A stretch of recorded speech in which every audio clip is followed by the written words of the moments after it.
bathrooms are going by. You could get lost in this place. You could get lost in here. Kind of wonder whose job it was to clean 42 bathrooms. Feel free to go right.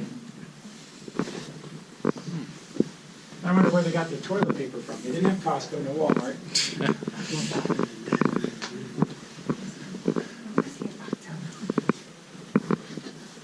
I think we counted 80 showers in our bathroom.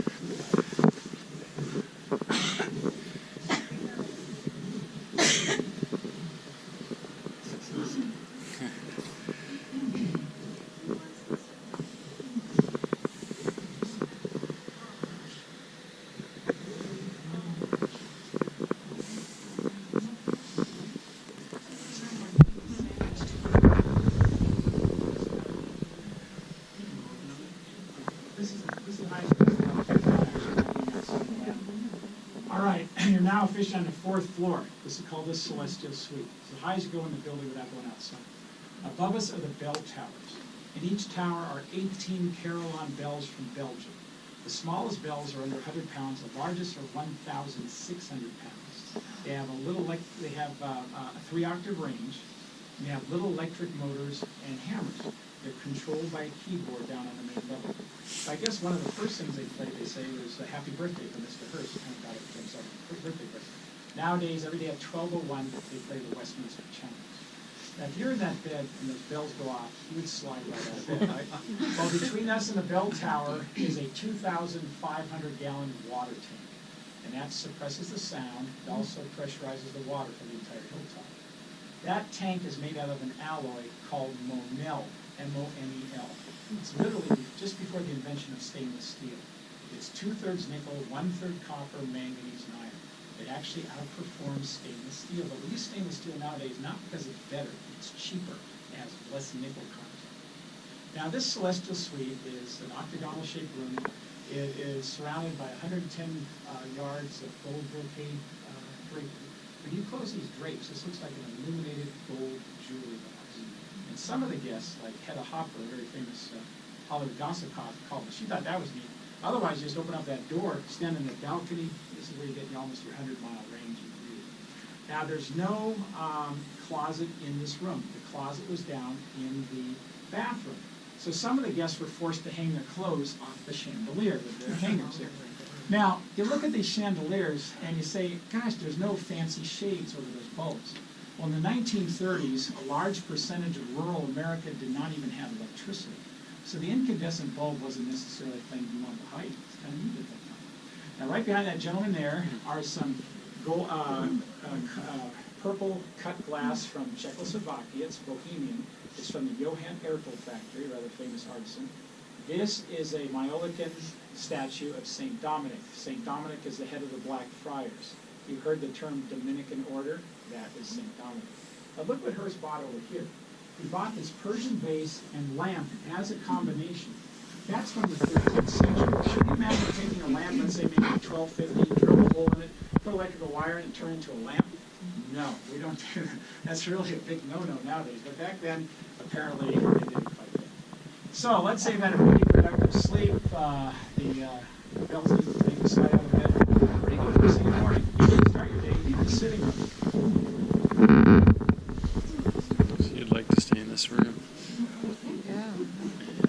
I could only have one room. I've still got one. Which one? Library. Oh, yeah.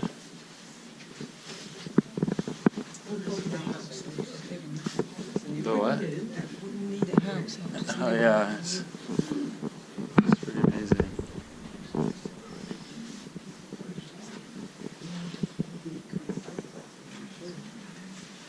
Did you say we can sit down? Yeah, you can sit down there.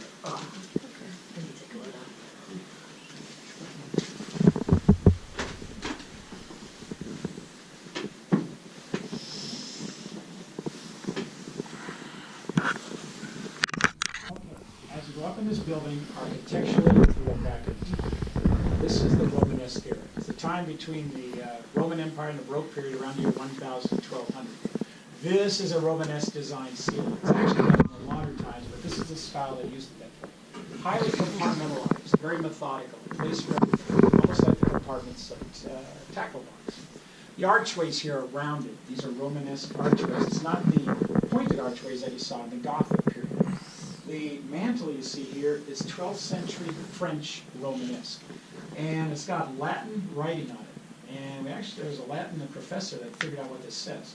It says that this house shines on earth as the moon does in the sky or heaven above. 12th century French mantle, 15th century Spanish tile work. The painting you see is French. The artisan is Luc Olivier Merson, and it's from the 1800s. It's entitled Rest on the Flight into Egypt. You see Mary and the baby Jesus in the lap of the Sphinx, and that's Joseph sleeping on the desert floor.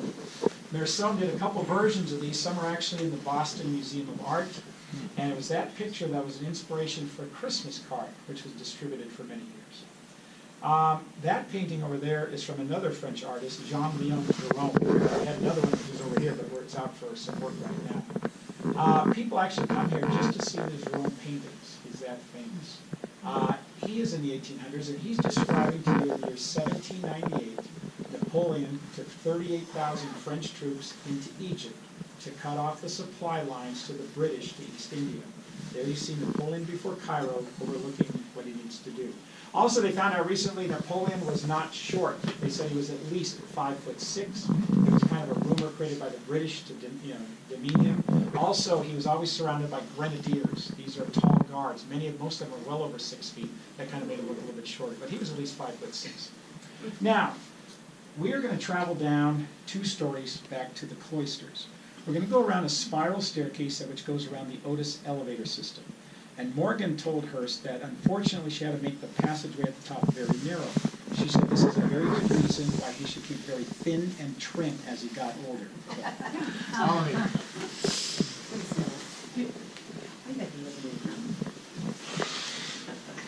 Here's another one with 42 bathrooms.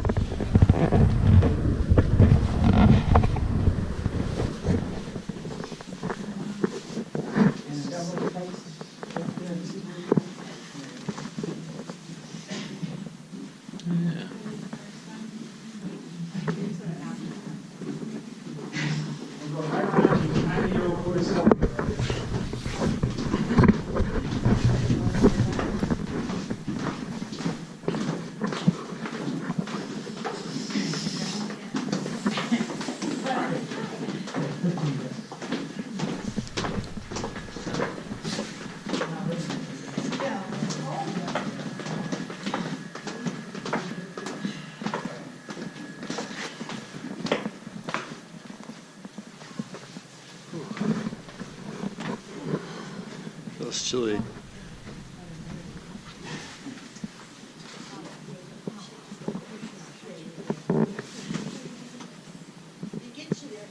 Yeah, if you're not in shape, you're gonna get sick.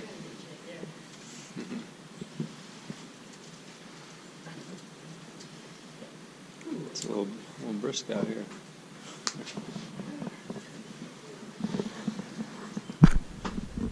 Colder than when we came in, that's for sure.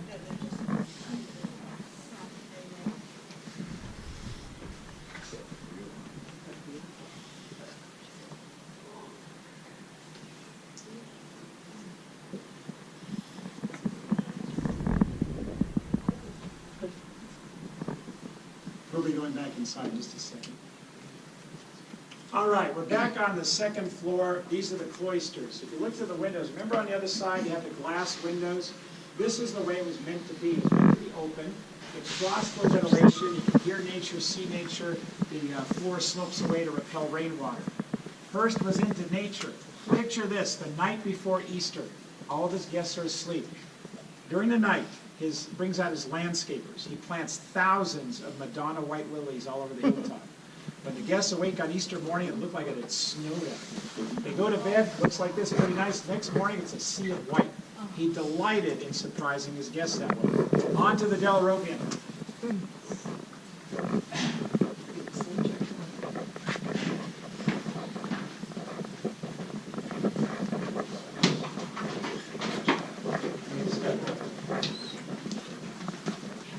Which two do you like better, so yeah.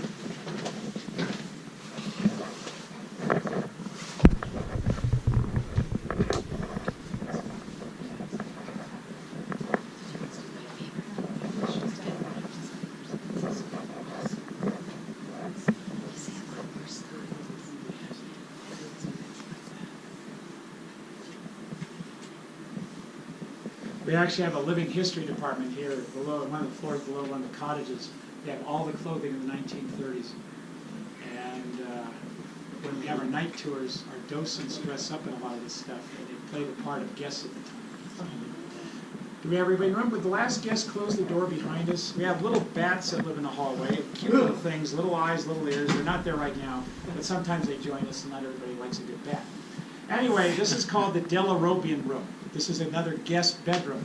This is where Mr. Hearst's teenage twins would stay when they came out in the summer from New York to visit. The Delarobians refer to a crafts family in Florence, Italy, going back to the 14th century. They are the ones that perfected maiolica. Look right here on top of this French mantle, you'll see these two-seated angels.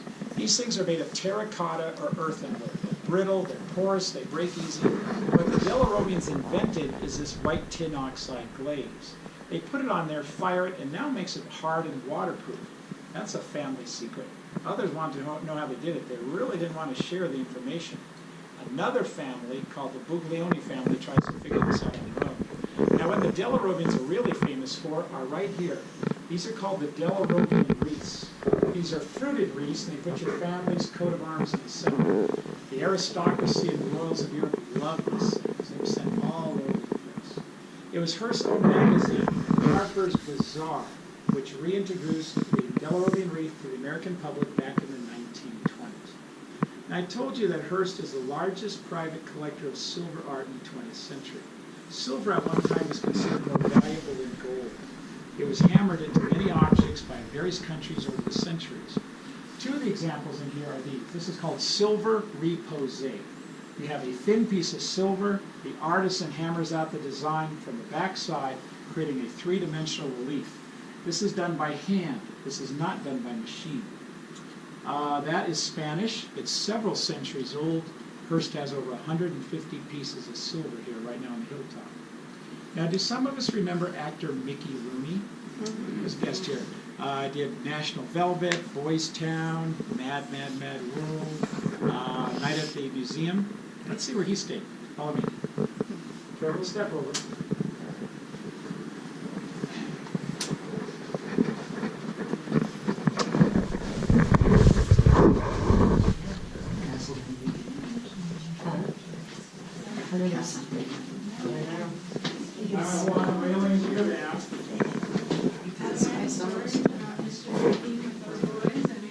Oh, there's all kinds of stories.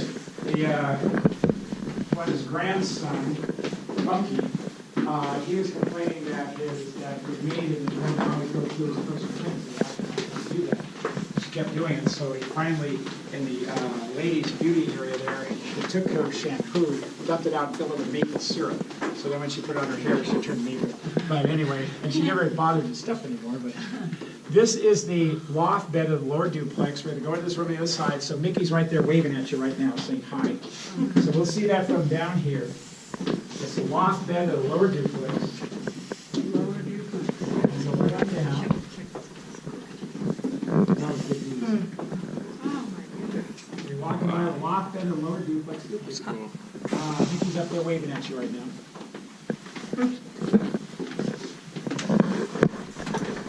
Be careful these, sir. These are shorter than normal. Oh, thanks.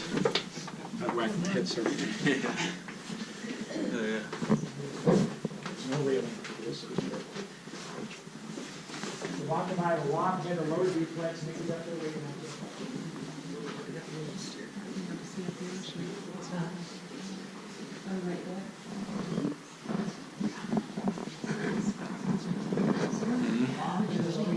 See the staircase.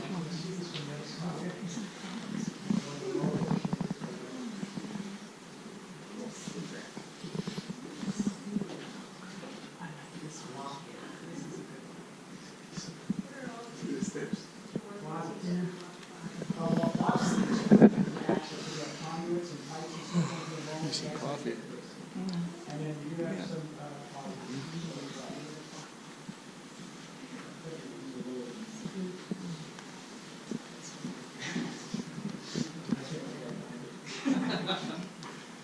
all right, actor Mickey Rooney's done over 200 films in his career, and he was married 8 times. Kind of goes with his face. He was a guest here in the 1930s, but he comes back in the year 2002 for a private tour. Has some challenges what went on here, but he kind of just brought back some memories that he just died, what, a year and a half, 2 years ago? He was 90 years old. This is the duplex suite. It's the lower duplex suite. There's actually 4 rooms like this on the hilltop. You have your sitting room and a bathroom on one level. Well, look where your bed is. It's in a loft. And look how you get up there. You go up that curved mahogany stairway, and you hold on to that rope as you go on up there. Now, Hollywood guests like to stay here. Actor Cary Grant liked to stay here whenever he was here. Now, can you imagine waking up in that bed in the morning and looking at that ceiling? Those paintings are French. They come from the 17th century. The artist is Simon Boyer. He was a painter for the French royal court. That is Neptune, god of the sea, and his wife Amphitrite. Over here, you have Luna, god of the moon, and her love interest, Endymion, the sleeping shepherd. The paintings are 17th century French. The rest of the ceiling is a composite of modern and antique elements. The concept of fusing modern and antique is right in front of you. These are not dartboard cabinets. They're called reliquaries. A reliquary is a shrine devoted to a saint, or in this case, a holy martyr. You would put something in the reliquary that's important to the saint. It could be rosary beads, jewelry, hair, but it was usually body parts, bone. They felt the power of the saint went wherever the body part was. There's nobody in there right now. But look what they did. These are authentic 17th century Italian reliquaries. Look what Hearst and Morgan did. They plopped something modern right on top of it. These eagles come from the Cosmopolitan Theater in New York, which Hearst owns. The eagle is the icon or logo of Hearst Corporation. Now, there have been 10,000 drawings done of this place by Morgan Architect over 30 years.